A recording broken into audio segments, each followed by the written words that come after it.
Tak, možná konečně.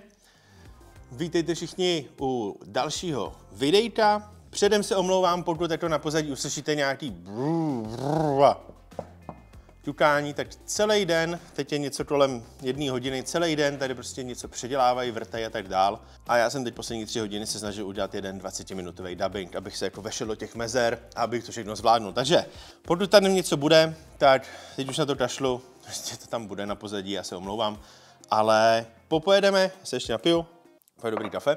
Dneska pro vás mám takovou super věcičku a to je tahleta retro klávesnice 8-bit Duo Retro Mechanical Keyboard N Edition.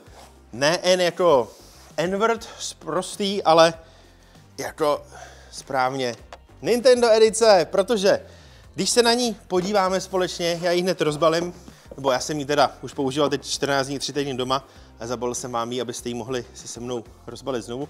Když se na ní podíváte, tak musím říct, že doopravdy je to krásná jako podsta, protože vypadá to jako prostě klávesnice k Nintendo. Úžasný, skvělý, programovatelný AB dole tlačítka. Máte tady nobíty na hlasitost a přepínání zdrojů, jestli to má jít z USBčka, nebo jestli to má jít přes Bluetooth, ovládání hlasitosti, nějaký programovatelný tlačítka a tak dál. Tady diodka, power. Krásná klávesnice, jako super klávesnice. Vrátím se k ní, protože v balení to není všechno. Máte, že jo, kabel. Když se na něj podíváte, tak je pouze normální, gumový, ale jako je docela dobře zpracovaný, což by nevadilo. Každopádně v tom balení máte ještě jednu takovou věcičku a to je skvělý. A to jsou tady ty tlačítka navíc. Makrovatelný, to je paráda. To je skvělý. Prostě jak na tom ovladači, že jo. Hele, počkej, já to tady vypojím z toho Nintendo, můžeme se na to podívat. Stejný, jo, prostě máte tohleto, je to krásná podsta, já to miluju, je to skvělý, nehledě na to, že pro mě byly ty tlačítka absolutně jako nepoužitelný. Můžete si je naprogramovat v softwaru, můžete si prostě dát, je to jeden klik, normální tlačítko. A já upřímně jsem nenašel jako nic, co bych si na to dal. Měl jsem to na stole, vypadalo to skvěle, na stříhání se mi to nehodilo se mi to ani... Nový video od Žika. Nahodilo se mi to ani na hraní. Fakt jako bizárek, spíš je to tak jako, že si to můžete vystavit někam, nicméně není to vtip, má se to normálně používat, protože zezadu, tady vidíte, tady na to máte sloty a jak vidíte, tak jsou tam 4, takže podle stránek tady společnosti 8-bit Duo, tak můžete připojit až 4 tady ty ovladače, což možná na jednu stranu jako fajn na nějaký bojovky, když chcete hrát s kámošem nebo něco takového. Jako, nápad je to super, já jsem to nepoužil, já se chci každopádně bavit o té hlavní věci, což je ta samotná klávesnice, která je fantastická a líbí se mi ten design, že to je prostě šedý, že to je takový, neřekl bych nažloutlý, i když to možná má sem tam takovou tu patinu, tu tóninu, jako když máte ty starý zažloutlý klávesnice, ale doopravdy to vypadá hrozně jak Nintendo nějaký. Hrozně se mi to líbí, je to fantastický, je to skvělá podsta, skvělý barvy, ta světle šedá, tmavě šedá a červená, ty akcenty, vypadá to výborně. Máte ji celoplastovou, je docela jako mohutný to tělo, musím říct. Jo, za to skřípne si, ale neprohýbá se zbytečně. A je teda jako dobře zkonstruovaná, je fakt velká.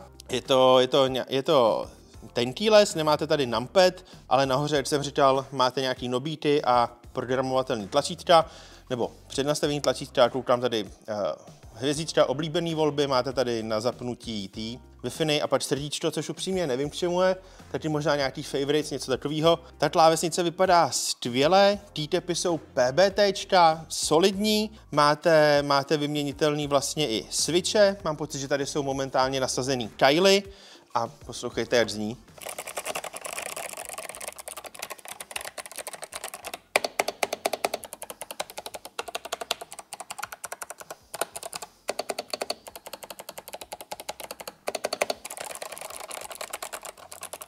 Má to už teda jako samozřejmě, protože je rypák, takže mezerník není dostatečně tok, jako nezní a příšerně to cvaká. Já můžu říct, příšerně to doopravdy cvaká, ale cvaká to skvěle. Já jsem si ji nechal na stole 3 týdny jenom kvůli tomu, že se mi prostě líbí, jak se na ní píše. Píše se na ní skvěle, hraje se na ní skvěle, sice mě jsem tam určitla manželka jako to hrozně řve, mě to ruší, když hraju na PlayStationu nebo zbudíš dítě, ale I don't give a fuck, jako upřímně. Užíval jsem si ji naplno a jsem rád, že jsem si ji mohl vyzkoušet, protože původně jsem měla natáčet k nám na Alzatech, nebo ona tam bude, ale natočí Michal. Což je taky dobrá historka, protože já jsem mu ji poslal, že si ji chci objednat, že si ji vyzkouším a on, je to hezčí, tak já si to půjčím před tebou, jenom se na ní mrknu. Říkám, OK, tak si ji půjč a najednou z něj vypadlo, že já na ní natáčím video ještě na další jako 2-3 retro věci. Jsem říkal, OK, no, tak co se dá dělat, natočím to jenom k sobě. Takže tady to máte. Doopravdy super klávesnice, líbí se mi, že máte možnost si vyměnit i switche, můžete si prostě vyměnit a hlavně co je na tom nejperfektnější, že za celý ten komplet s tím, že PBT máte klávesy, je to TKL, jaký to má retro design, vyměnitelný switche, tady za ní dáte jenom 2500 korun.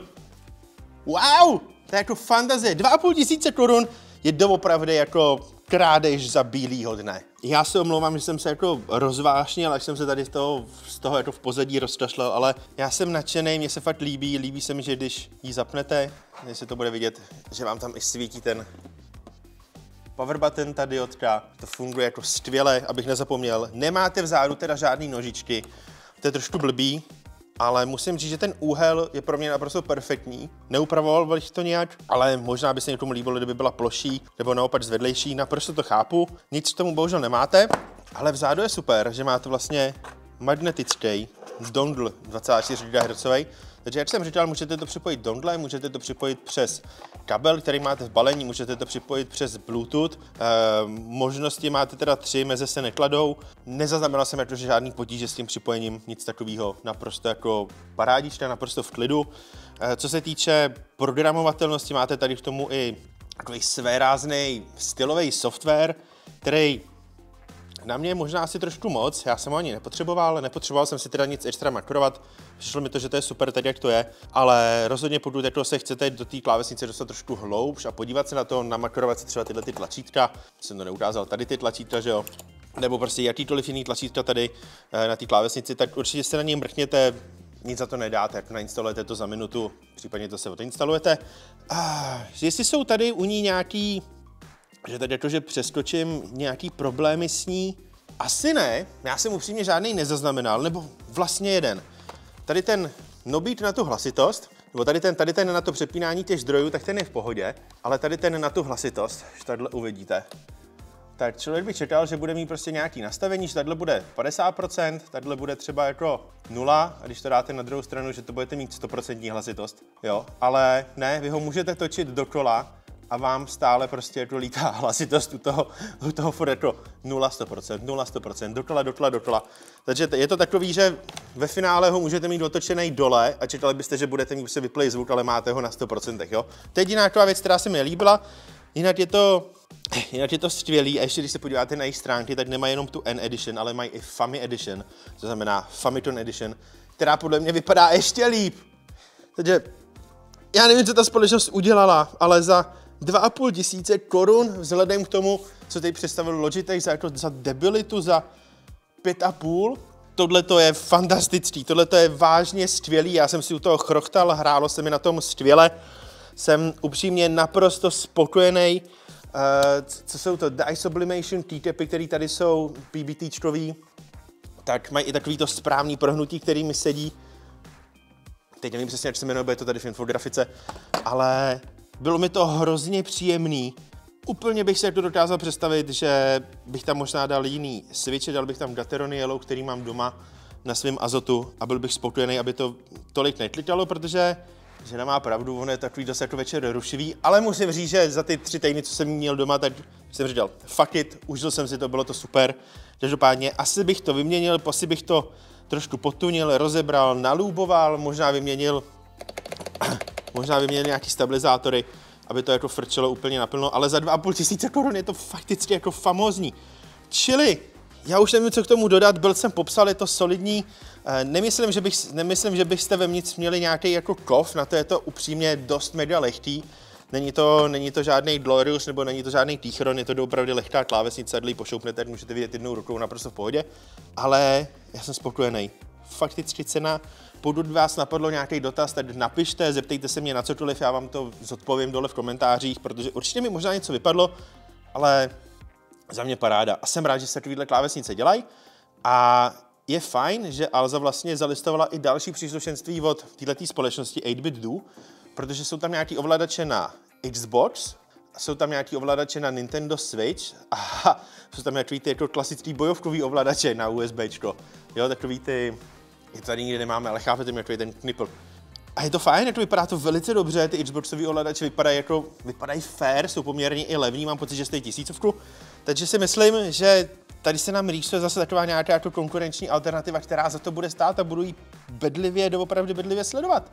Čili pro dnešek všechno, díky za sledování, napište, ať se vám videjko líbilo, jestli v té klávesnici něco máte, dejte like, odběr, zvoneček a uvidíme se někdy příště. Co vlastně bude příště? A konečně bych mohl udělat takový ten Legodron, který tady pro vás mám připravený tamhle na stole, u pracovního stolu. Na ten se chystám dlouho. Nevím, proč jsem ho ještě neudělal, přijde mi skvělej, ale vždycky se na něj podívám a řeknu si, příští týden. Takže teď skutečně příští týden.